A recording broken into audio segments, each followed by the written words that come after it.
Right. He's flying off the Vietnam set. But an aircraft actually, I suppose, really, we have to say, is inspired by Vietnam. You know, the war they fought there. A nice mix of the Sky Raider and all the rest of it coming together with the jet engine to make an all-in-one flying gun, you know, that can take an absolute crap ton of ordnance and sustain quite heavy ground fire. So this is the Tamiya A-10A initial version, Thunderbolt 2. Yeah, what do I need to say? Artwork. Now, artwork in this one, it's very of its era almost. The A10 here is a bit wonky. Not that I can draw any better. I can't draw at all. That's why I build kits. But that's a little bit wonky. You see the fuselage obviously twisted somehow. And you've got some tanks on the ground, some vehicles and trucks and things. I don't know. This, the actual A10 here, this A10 is gorgeous. The rest of it I'm not so keen on. Doesn't grab me as such. I think the subject matter grabs on its own, really, in this one. So yeah, points down, Tamiya, for that one. It's not as good as your Sky Raider box art that I wax so lyrical about. So, see, I can criticise Tamiya too. So let's open this up and have a look, shall we? Oh boy. This is big.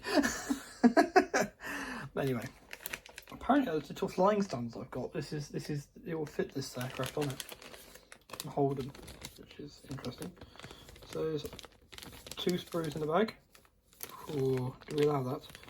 They don't feel like they can move much. But yeah, there's the tail plates.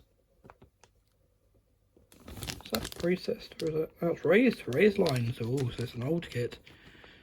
Raised 4 lines there.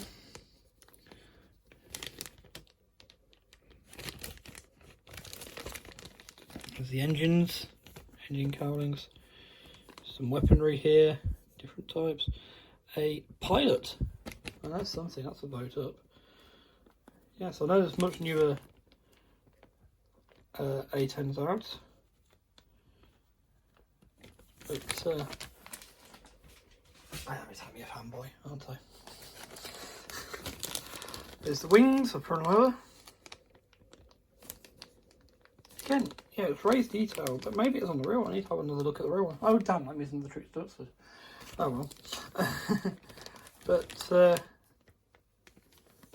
probably could spoil it by having some photos on the computer, but oh well.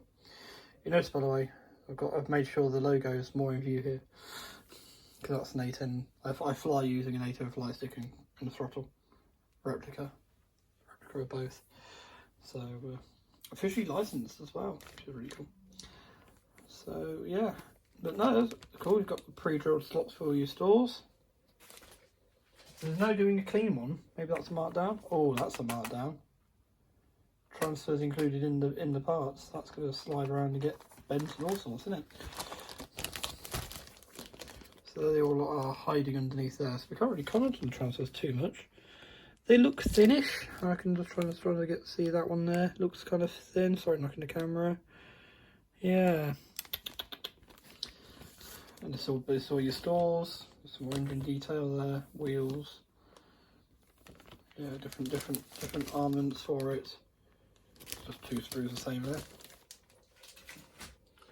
Oh! They've put in the transfers wasn't enough. They've put the canopy in as well. At least it's the underside, not the upper side that's rubbing. I'm not going out of my way to try and go, no, look, see, I do it. Oh, there's a piece that's fallen off the sprue there. Is that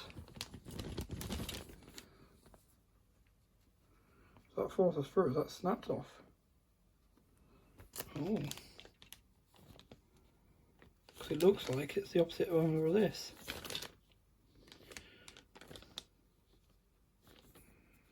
There's the bit of the gowl to come out of the underside. Bird. Go on, you know you all went bird. It's amazing how sleek it looks actually, just like that, without the gun sticking out and everything. It's quite a sleek shape. It's almost like an A4 Skyhawk, isn't it? And of course the tail. Yeah, it looks good. Quite simple. Right. no nice big painting guide like in the Skyrider, which is on the wall now. Just pops to one side.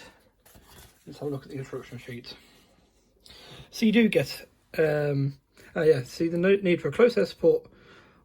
For close air support on small pinpoint targets was recognised early during the Vietnam conflict. So it does directly link to the previous one. But anyway, I'll hold up this because you can read it in your choice of language, hopefully. Yeah. You can pause it and read it in your chosen language. Ah, so it's not long after the Gulf War this kit came out. Does reference it there. Right. Oh, that's interesting. Actually, start there. Right. It does tell you how much weight. 45 to 50 gram weight. I'd go to 50 grams right away if you're going to put it down, not included. That's usually something I found with some of the Tamiya tricycle undercarriage records. They do actually tend to include the weights, but this one obviously doesn't. So beware of that one. And so about gluing together, some tips there. It's pretty cool that this sort of comes together straight away. You get the fuselage. Yeah, that's that bit that's come off. So hopefully this part here stabilises it all. Engine assembly. Weight not included. Transfer to put on there. Undercarriage. We can do it up. You can pose up or down, that's good. We like that, we like that. Building the gun comes in 3 parts, so the muzzle anyway. And other components to go on, putting the hard points on. Which I'll do that and then I'll paint that and then come back to the weaponry.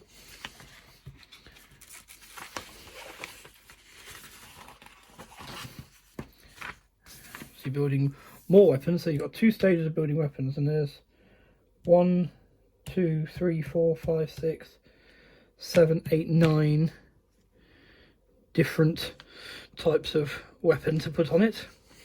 There's all the stuff here. So you got AGM-65s, ALQ-119s, Mark 20, GBU-10, Mark 82, GBU-8, Mark 20. It doesn't seem to include the AIM-9s then. The AIM-9s or AIM-7s? I know it does carry a version of the Sidewinder, doesn't it, these days? Or it can. So you get 5 schemes. Okay, that's cool. So first one is interesting. 76th Tactical Fighter Squadron at England Air Force Base, Louisiana. This is our box art one. Then you get, which is the only one with the trademark teeth on the front, which is how I grew up new in the A-10, was like that. And then Myrtle Beach Air Force Base, South Carolina is the second option. That's B here. C is also Myrtle Beach. It's the 355th, the first one. The second one's 356th. Myrtle Beach, South Carolina. So that's this one. Or these two, just get a different tail number going on. And then 354th Tactical Fighter Wing, 353rd Tactical Fighter Squadron. You're paying attention here. Myrtle Beach, South Carolina, which is a different one again. Apparently it's got different stuff on the tail. And the final one is actually from the 81st Tactical Fighter Wing, 511th Tactical Fighter Squadron at Bentwaters Air Force Base, England. So here we've got a UK based one, which is pretty cool.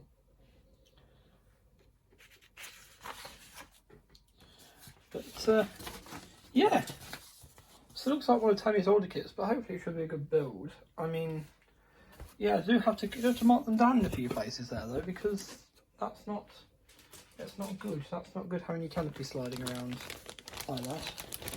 You can see it's got trap now underneath that bit.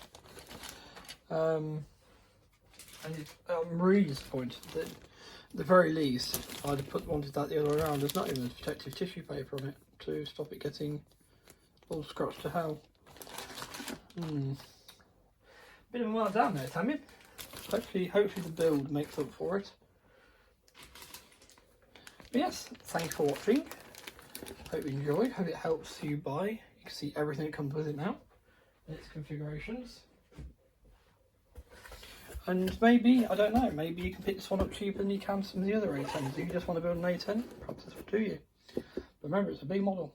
Wingspan of 36 centimetres, fuselage length of 34 centimetres. Okay, thank you for watching, take care, be well, stay safe, and I'll see you next week. Bye!